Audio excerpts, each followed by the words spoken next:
Howdy, and welcome to Building a Viking Sword Part 1. Hopefully this will work. This is the first time I've used this particular video capture. We're just going to get right into building the weapon for now. I'm not going to go over all of the tools that we're not using. There are plenty of tutorials on that for now, and as far as fine-tuning and details, I'll get into it after building the weapon. What we want to do, start with a cylinder. You click, drag up once, and then the second time will bring your height. Hit F4 will show you your wireframe.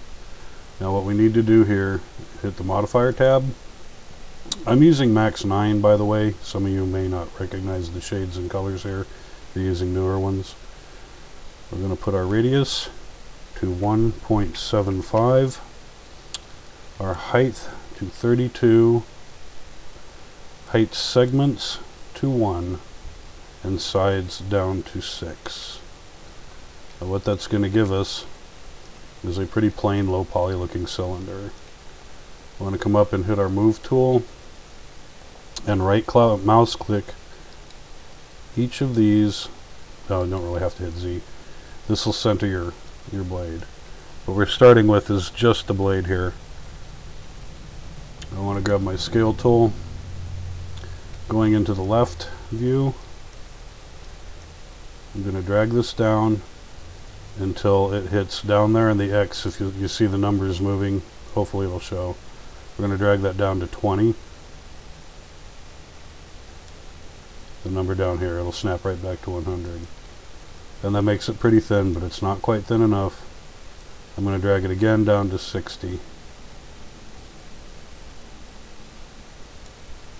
And that should give us the proper thickness. Now, it doesn't look like a blade at all yet because it's pretty wide, but we don't need to worry about that. Cylinder, right mouse click, hit editable poly. We're going to click off of the move and scale tools. Going to hit edge. There are two places you can do this, either under edge or down here. Either way will take it to you, or take you to it. And I want to middle mouse wheel and scroll up. In the front, I'm going to drag a box right around all of these guys here. So what you're seeing is just those edges are selected. We're going to turn on, where'd it go?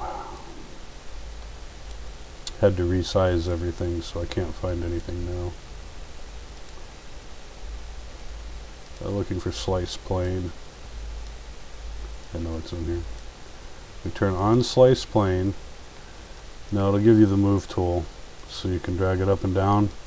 What you can do is just go into the Z and hit 28 and then enter, and that'll bring you pretty close to the tip. Hit slice once, turn slice plane off, go back into the front and grab a box around these guys here.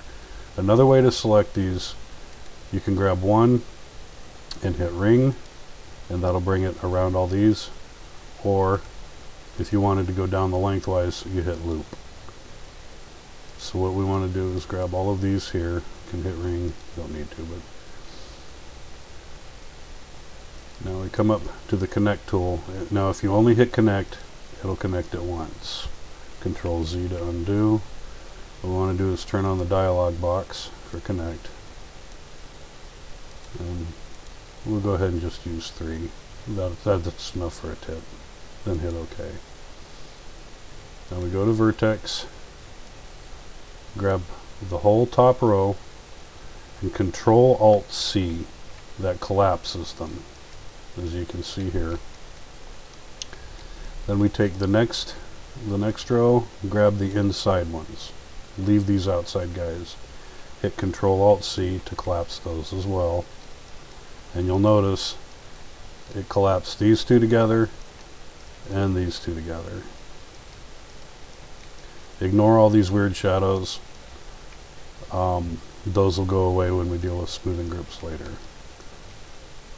Grab your next layer down, or the next line down, Control-Alt-C to collapse those. Now we want to take all of the vertices that we just added in, and we're going to add a freeform deform, that's the FFDs. We're going to go ahead and do 3 by 3 for this. It yields the best results. When you click this, by default it goes to your handles, so you can grab the handles. You do have other options, but for what we're doing, handles are at, well, control points. And we're going to grab the scale tool, grab the red handle, and just drag until it hits 1 down here, as you saw, like that. You can, doing it once is fine. I just did it a second time so you can see the number change down here. That'll give you a nice rounded point. Right mouse click this, collapse to, go back to vertex, Control-Alt-C, that collapses those again. Now we're going to take these vertices and just scale those manually down a bit, so we get this, once this is our angled edge, it has kind of a nice smooth flow to it. Now we want to go to edge. We're going to get off the move tool, off the scale tool, drag a box around. Do not just select one. Go ahead and drag a box around. The reason why is, out of habit, I haven't done it yet, out of habit I will normally delete this bottom polygon. So this doesn't usually get selected on doing a ring, so I just drag the box around it. Then we hit ring. That'll grab all of our center pieces, and we're going to set up the fuller. So we want to hit connect. Now you can do this with as many as you feel comfortable with. 1 would work, 2 would work, you're just scaling them down. 3 or 4, normally I do 4, but for this case I'm going to go ahead and just do 3 to show you. It'll yield a nice low poly result and work. First things first, let's go ahead. If I hold down Control and individually select these with 1 click, it'll continue adding them like most other programs. Control backspace will remove edges, lines. Hitting delete will delete them. Say for instance, if I had too many edges here and I wanted to change them, if I hit the, if I hit this edge and I only hit backspace, I go to vertex, it leaves that vertex there. Go back onto edge turn, it'll show you that there are still edges in there. I'm going to hit undo, Control Z to put the edge back. If you hit Control backspace, that will remove that vertex along with it. Undo. Now we'll go back to edge. We're going to grab these center ones that we had just created, hit loop so we have them all. Oops, I forgot something here. I'm going to hit vertex at this point in time and drag a box around these guys up here. Then hold down Control and drag a box around that one and hit connect. That way they're all connected. Then we're going to take these vertices here and we'll go ahead and just drag them up a bit, then drag a box around the center and drag that up, just to have a little bit of a rounded edge there. Now we go back to edges, hold down Control. Do not do this up here. If you hold Control and grab vertex, all it's going to do is highlight that. So with edge selected down here, hold down Control, click vertex, it will select all the vertices attached to those. Now we hold down Alt and drag a box around these top two. So we only have this rack and clear at the bottom. Now we'll go this one down. We're going to just use the scale tool for this.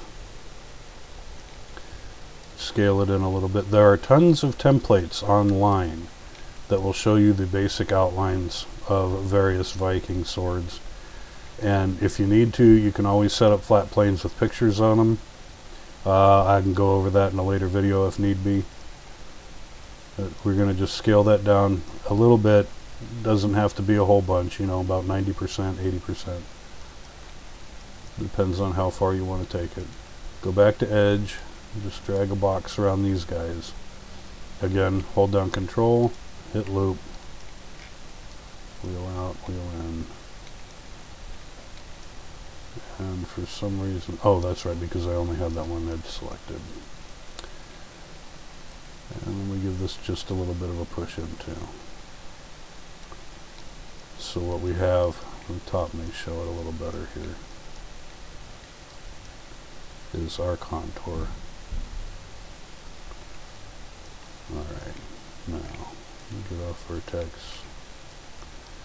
We're going to take the entire mesh now, not in sub-object mode. Hop off our move tool for our scale tool.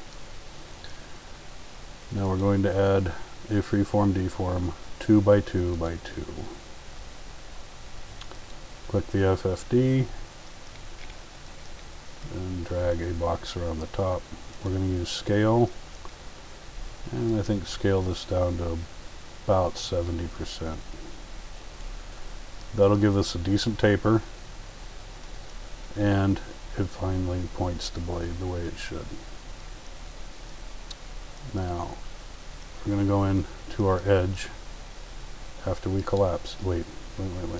No, we don't want to collapse that yet. Drag a box back around those top guys.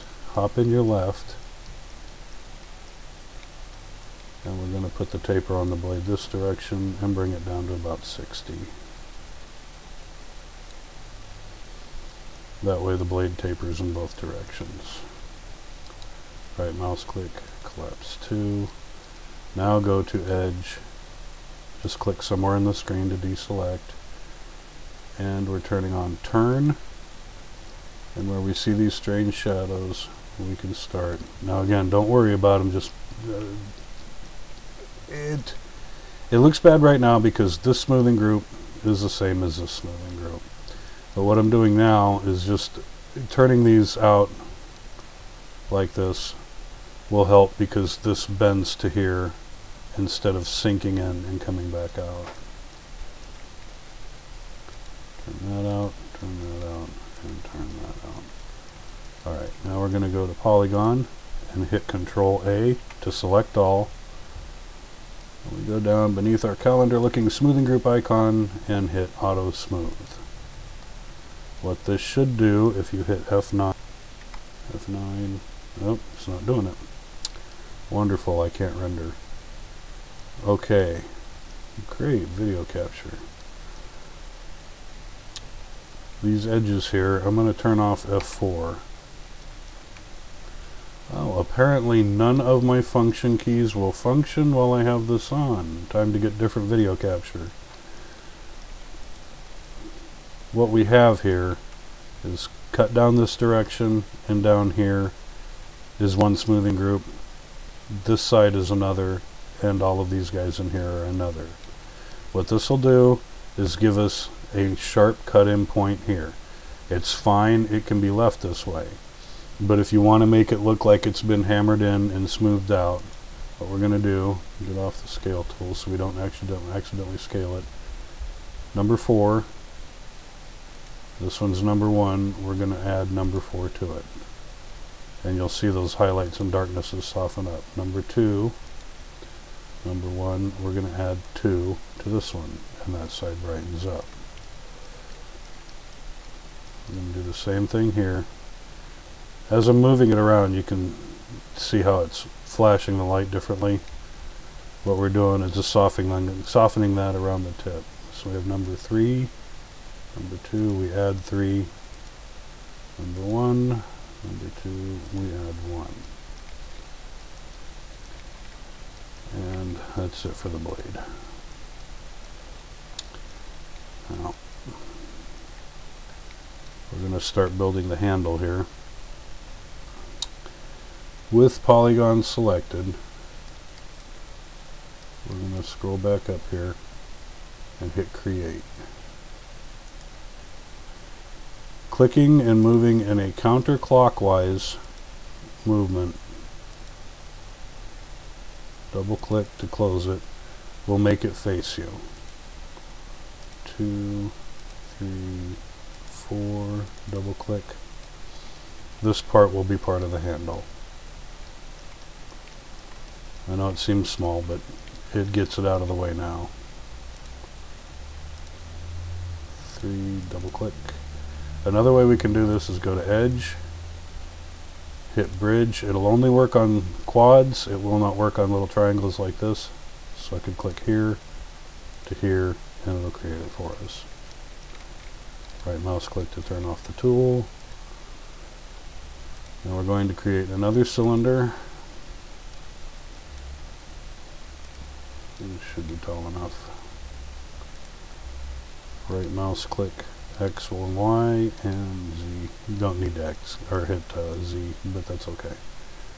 By default, if you were created in this window, it sits on Z. Now we're going to kick this up to sides to 14, height segments 1, and then we need to scale it outward until it looks like it's about the right width for a crossguard. That height looks about okay. And then scale this in some. Yeah, a little bit more. Use left. That looks about right. Now you'll notice it's really squished. Don't worry about that. Right mouse click, convert to editable poly. Select polygon and do this in the top just so you can see here. Select that polygon, hit delete, grab the bottom one, hit delete.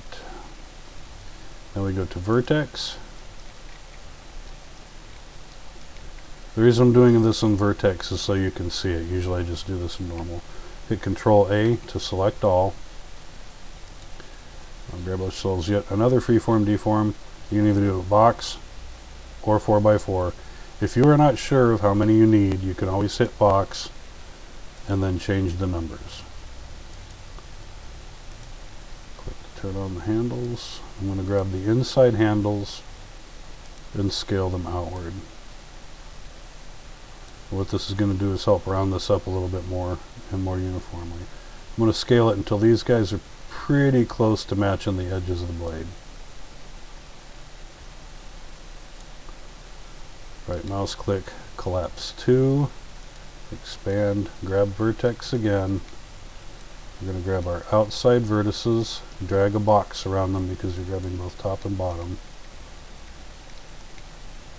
Let's expand this so you can see it. And we just scale in a little bit until it looks rounded.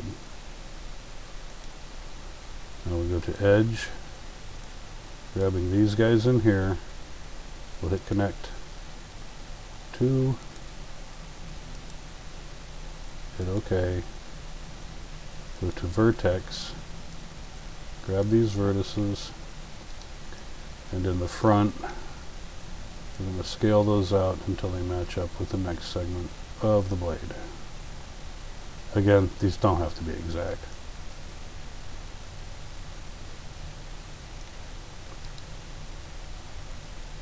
Front. You can hit F to make it go back to front if you alter that. You hold down Alt and middle mouse wheel click to rotate your scene this way. Now we're going to go back, select all vertices, hop on our move tool, and move these down. You don't have to get this exactly lined up with this. We're going to just leave it out a little bit of a gap so you can see this. Go back to editable poly, and we grab our blade, hit attach, click on that. Now I'm going to grab vertex. We're going to drag a box around the top rack of vertices here and the bottom rack of the vertices on the blade. I can just come over and hit Z, and that realigns them. And if it kicks it off this, it doesn't matter. This doesn't have to be exact because it's not where the sword's going to end up anyway. Now we can go to edge, turn on bridge, oops, click off everybody, turn on bridge, and start building the top portion. You just click, then click again. Now for this, I'm going to go just straight across for these two here. You'll note you have a vertex that's not attached to them there.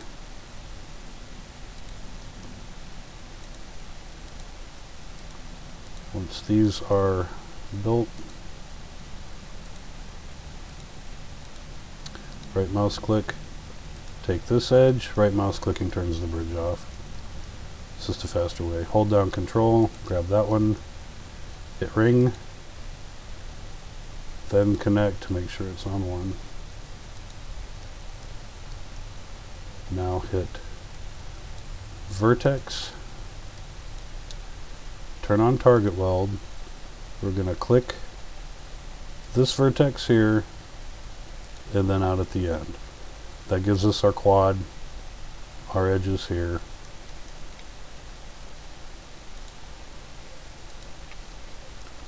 Somehow I missed one. Okay.